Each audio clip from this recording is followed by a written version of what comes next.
శ్రీ గురుభ్యో నమ. శ్రీ మహాగణాధిపతయ నమ. శ్రీ సరస్వత్య నమ. భక్తులరా, వాల్మీకి మహర్షి రచించిన శ్రీమద్ రామాయణం యథాతథంగా చెప్పుకున్నాం. ప్రతి శ్లోకం యొక్క అర్థం ఇందులో భాగంగా నేటి వరకు మనం బాల అయోధ్య అరణ్య కిష్కింద సుందర కాండలు పూర్తి చేసాం. బాల అయోధ్య అరణ్య కిష్కింద సుందర కాండలు 5 పూర్తి చేసాం. 6వదైన యుద్ధకాండలో కూడా 112 సర్గలు చెప్పుకున్నాం. ఈ రోజున 113వ సర్గని చెప్పుకుందాం. చెప్పుకునే ముందు వాల్మీకి మహర్షిని ప్రార్థన చేసుకుందాం. కూజంతం రామ రామేతి మధురం మధురాక్షరం ఆరుహ్య కవితా శాఖం వందే వాల్మీకి కోకిలం. సమర్థ సద్గురు సాయినాథ్ మహారాజ్ కీ జై.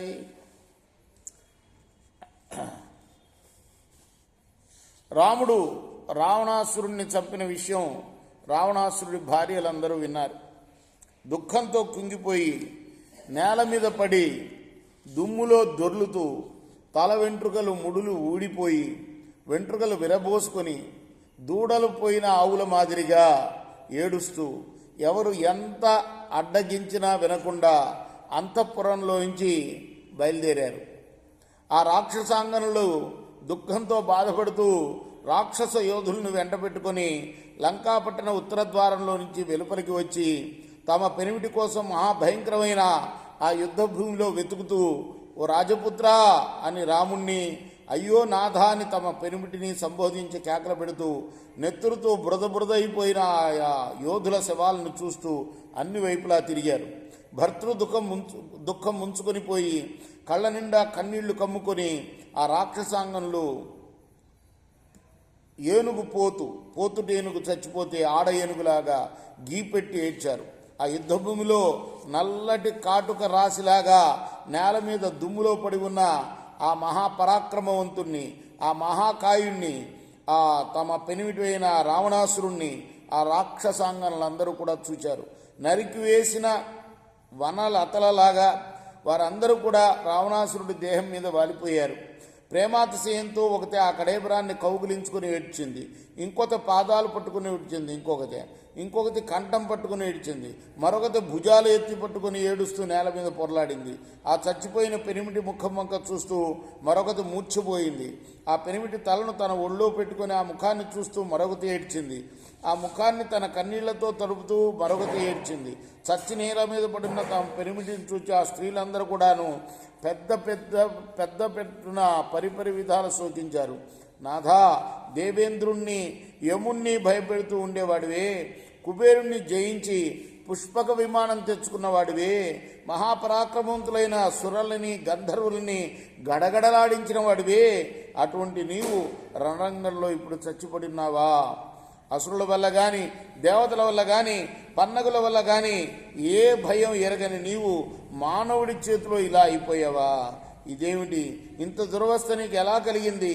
దేవదానవ రాక్షసులు ఎవరూ కూడా వధించలేకపోయిన నిన్ను ఒక కేవలం 2 కాళ్ల మానవుడు పదాతి రణరంగంలో కొట్టి చంపేశాడా? దేవాసుర యక్షలను చంపను అలవి కాకుండా పోయిన వాళ్ళు చంపడానికి కూడా అలవి కాకపోయిన నువ్వు ఎవడో బలహీనుడి వల్లే ఒకనొక మానవుడి చేతిలో చచ్చిపోయావా అని చెప్పుకుంటూ ఆ రావణాసురుడి భార్యలందరూ కూడా అనేక విధాలు శోకించారు. దుఃఖార్తలై మరీ ఏడ్చారు. నాథా, నీ ముయలు కోరేవాడు చెప్పే మాటలు నువ్వు ఎన్నడూ విని ఎరగవు. నీవు చావు కోసం నువ్వే సీతాదేవిని తెచ్చుకున్నావు. నువ్వు చచ్చిపోవడమే కాకుండా రాక్షసోధులు అందరూ కూడా చచ్చిపోయారు. మేము ఇప్పుడు ఇలా అయిపోయాం. నీ మీద గౌరవాతిశయంతో నీ తమ్ముడు విభీషణుడు నీకెంతో ఎన్నో మంచి మాటలు చెప్పాడు. ఏం ప్రయోజనం లేకపోయింది. నువ్వు కాల పాశ వశంగతుడు అయిపోయావు. అజ్ఞానం వల్ల అతనితో నిష్ఠూరాలాడావు. పరుషం అయిన మాటలను కూడా అతన్ని అన్నావు, అతన్ని అవమానించావు. ఓ రాజా, ఆ మైథిలిని సీతాదేవిని